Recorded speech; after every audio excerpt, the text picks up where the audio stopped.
Masu sauraro barkamu da asuba, Ibrahim Yusuf Muhammad ke fatan mun waye gari lafiya daga nan sashen Hausa na BBC. A cikin shirin namu na karfe 6:30 agogon Najeriya da Nijar, wato karfe 5:30 kenan agogon GMT da Ghana. Za ku ji cewa Iran ta ce tana nazarin daftarin kawo ƙarshen yakinta da Amurka da gwamnatin Donald Trump ta gabatar. Rahotanni na cewa Isra'ila ta kashe ɗaya daga cikin manyan kwamandojin Hezbollah a wani hari da ta kai a kudancin birnin Beirut na ƙasar Lebanon. Wani jigo a tafiyar siyasar Sanata Rabiu Musa Kwankwaso, Buba Galadima, ya musunta zargin da ake cewa son zuciya ce ta tilasta wa tsohon gwamnan na jihar Kano ficewa daga jam'iyyar ADC zuwa NDC. Dukkan yadda za a yi a samu ɗan takarar da zai tsaya da Tinubu a kowace jam'iyya ne, in ma ya yayyanke wuyan dukkan sauran jam'iyyu in ɗaya saura kai ko da makara ce ta saura amma tana da rajistar cewa za ta tsaya zaɓe, duka mu taru mu zaɓe ta. A jamhuriyar Nijar matasa sun yi maraba da matakin da hukumomin kasar suka dauka na daukar su aikin soja a yunkurin da gwamnatin ke yi na magance matsalar tsaro a kasar. Ni dai abin da ya sa nake son soji, ina so ne zan taimaka ma ƙasata, tunda su ma sun ba da rayuwarsu a kan ƙasa, mu ma ya kamata mu sa musu hannu mu taimaka musu matasa. To amma kafin mu kai ga waɗannan da ma ƙarin wasu rahotanni su na fara karanto labaran duniya.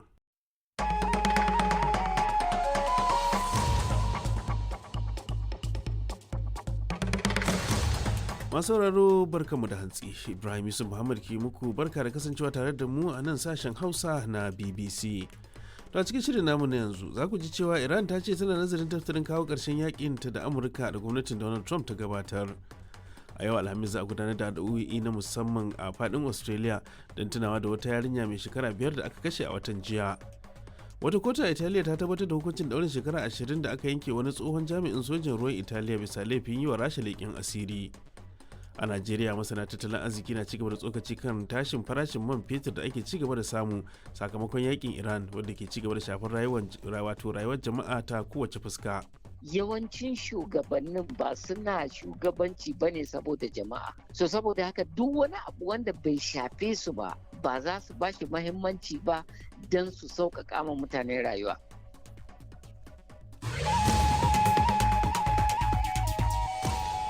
Muna kuma dauke da labaran wasanni duk dai a cikin shirin, amma sai bayan na karanto labaran duniya.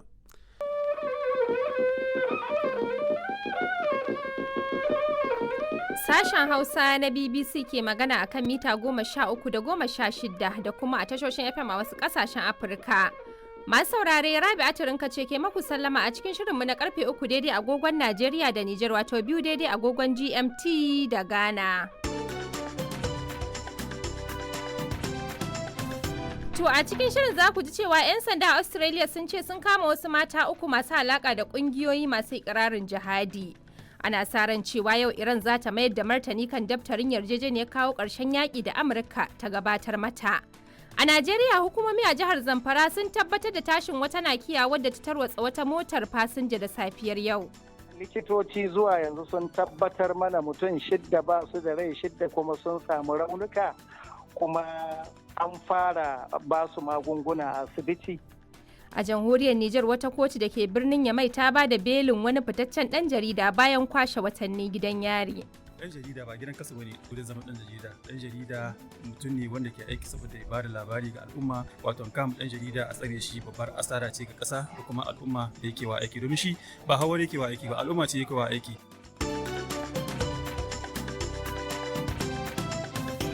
To za kuma mu je jihar Bauchi inda hukumar Hizba ta kama wasu mutane da ke musanyar matansa na aure a tsakanin su, amma kafin nan ga Ahmad Kabo Idris da labaran duniya.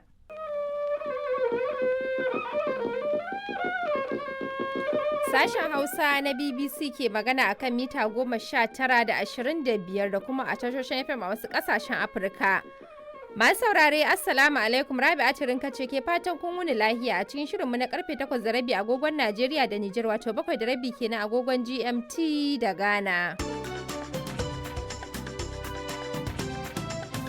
To a cikin shirin za ku ji cewa Jamus ta ɗora alhakin raguwar kudaden harajin da ƙasar take sa ran samu kan abin da ta kira yakin Donald Trump kan Iran na son rai.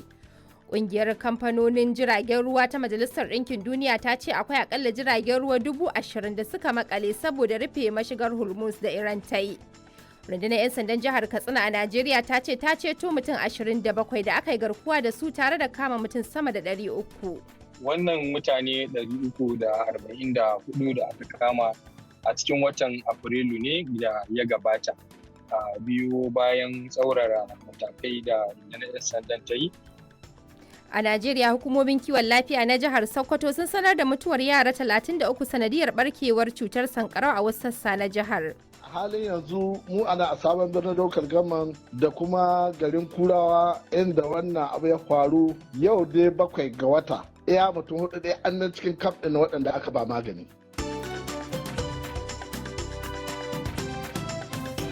To muna kuma tafi da labarin wasanni amma kafin nan ga Ahmad Kabo Idris da labaran duniya. DW shirye-shiryen sashin Hausa.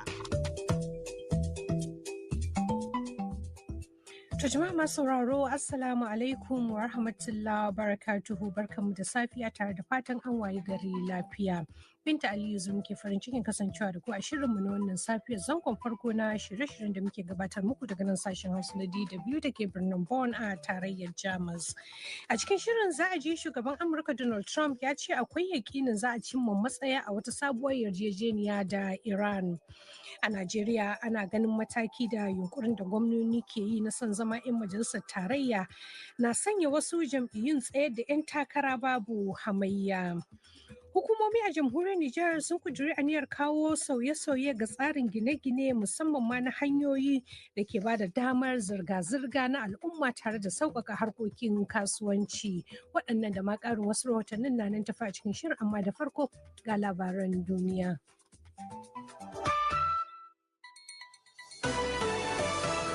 DW labarun duniya. Rasha ta buƙaci jami'an diflomasiyyar ƙasashen waje su fice daga Ukraine. Harin Isra'ila a Lebanon ya hallaka wasu shugabannin Hezbollah. Ƙasar Chadi ta ayyana zaman makoki na kwanaki 2 bayan harin mayakan Boko Haram. Masu mu barkamu da warhaka da kuma sake kasancewa da ku a zango na biyu na yada shirye-shiryen sashen Hausa na DW wanda yake zuwa muku daga nan birnin Bonn na tarayyar Jamus. Sunana Khadija Ahmad Rufa'i. To a jirin rahotannin da muka yi muku tanadi za a ji a yayin da hukumar zaben Najeriya INEC ke cewa rashin tsaro a wasu yankunan kasar na barazana ga sahihin zaben shekarar 2027, jam'iyyar APC ta share wa shugaba Tinubu hanyar takara ba hamayya. An zo wajen dama tun farko muna tunanin cewa za a yi tsumbure, za a yi amfani da wannan matsala na rashin tsaro don a tafka magudi.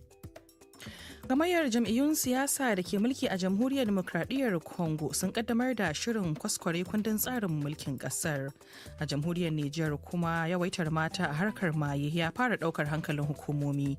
Za a ji halin da ake ciki a jihar Agadas. Amma kafin nan bara mu fara da sauraron labaran duniya tare da Abdulkarim Muhammad Abdulkarim.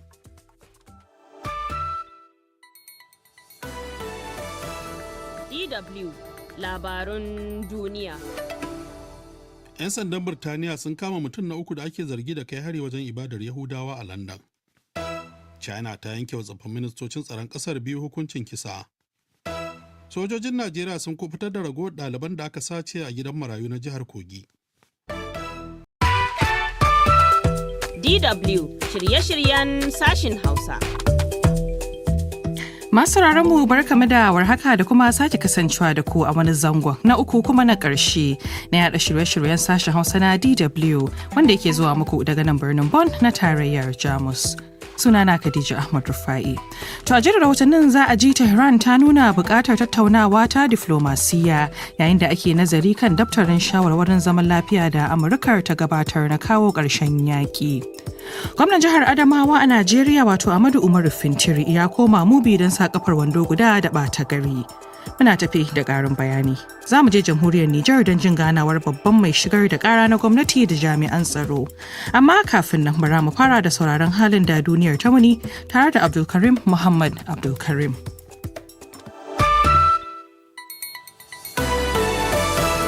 DW labarun duniya. Wakilan Isra'ila da na Lebanon za su zaman sulhu a birnin Washington na Amurka. Rasha ta ayyana tsagaita wutar yakinta da Ukraine ta tsawon kwanaki 2. Harin ta'addanci a Mali da Jamhuriyar Congo ya halaka mutane kusan 100. Ce ga kanin labaran duniya. Tsohon shugaban Najeriya Goodluck Jonathan ya ce yana tuntuɓa tare da nazari a game da yiwuwar tsayawa takarar shugabancin ƙasar. Kotu a jamhuriyar Nijar ta bayar da belin wakilin sashen Hausa na Deutsche Welle da ta kama ta tsare watanni 3 da suka gabata. Sakataren wajen Amurka ya isa Vatican don ganawa da Papa Roma Leo a wani yunkuri na ɗinke baraka tsakanin jagoran na Katolika da shugaba Donald Trump. To ga labaran daki-daki. Tsohon shugaban Najeriya Goodluck Jonathan ya bayyana cewar nan gaba kaɗan zai bayyana matsayinsa dangane da tsayawa takarar shugaban ƙasar a shekara mai zuwa.